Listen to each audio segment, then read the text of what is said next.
Donc je suis rentrée dans les cosmétiques, d'abord chez Elisabeth Arden. Bon, j'ai eu un job qui était effectivement pour une jeune débutante extraordinaire. J'étais responsable pour les pays de l'Est et pour les duty-free d'Elisabeth Arden. Donc j'ai ouvert le marché russe pour les hard currency shops. J'ai voyagé avec le loto. Bon, j'ai fait vraiment, je me sentais la petite Martha Hari jeune et finalement j'adore vendre. Je suis finalement pas une personne de back office, je suis quelqu'un de front office. Donc si vous me posez la question comment était Clarins avant, bon, il y avait presque rien. Bon, il y avait un chiffre d'affaires de 5 millions d'un distributeur, mais c'est moi qui ai créé finalement toute structure. Et ça, c'est effectivement, c'est là ma belle histoire commence, parce que de faire, de créer une société de cerveau c'est vraiment extraordinaire. Et bon, maintenant, on est à 60 millions de chiffre d'affaires avec 200 personnes.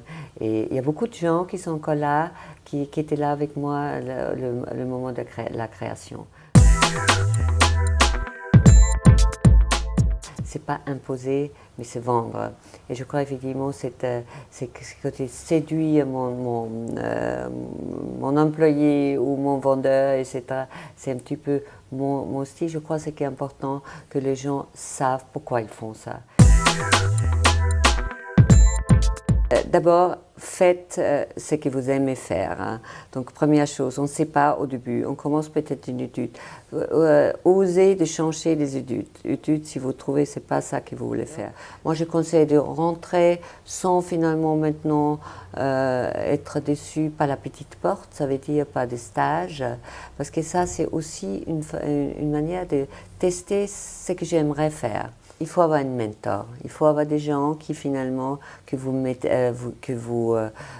admirez et qui vous donnent des conseils et qui vous guident sans vous contrôler.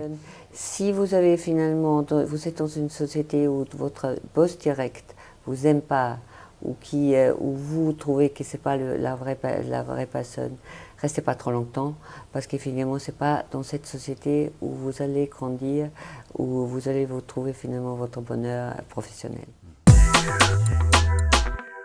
Je voulais effectivement être un petit peu au top. Hein.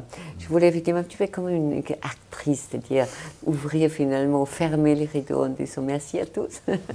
Non, mais c'est effectivement, c'est vrai, j'ai quand même, ça fait 25 ans, donc c'est une très jolie date. Donc je voulais lier aussi mon départ avec des anniversaires. Et donc on fête les 60 ans de Clarins, on fête les 25 ans de Clarins Suisse. Donc je me dis c'est le moment où je donne finalement le flambeau à quelqu'un d'autre. Maintenant effectivement j'ai envie de travailler un petit peu pour moi. Donc est-ce que j'ai investi dans le start-up où je donne des conseils. J'ai la chance aussi de rester avec Clarins avec un contrat de conseil. Mais je veux travailler pour moi et je veux pas être... et je veux avoir plus de temps pour moi. Qu'est-ce qui te fait rire? Les hommes.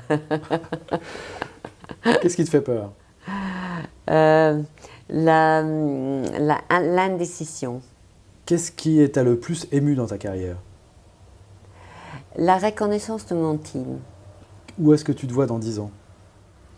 En vendant une bonne idée que j'ai eue et faire finalement de grands voyages, tous les continents que je n'ai pas encore visités.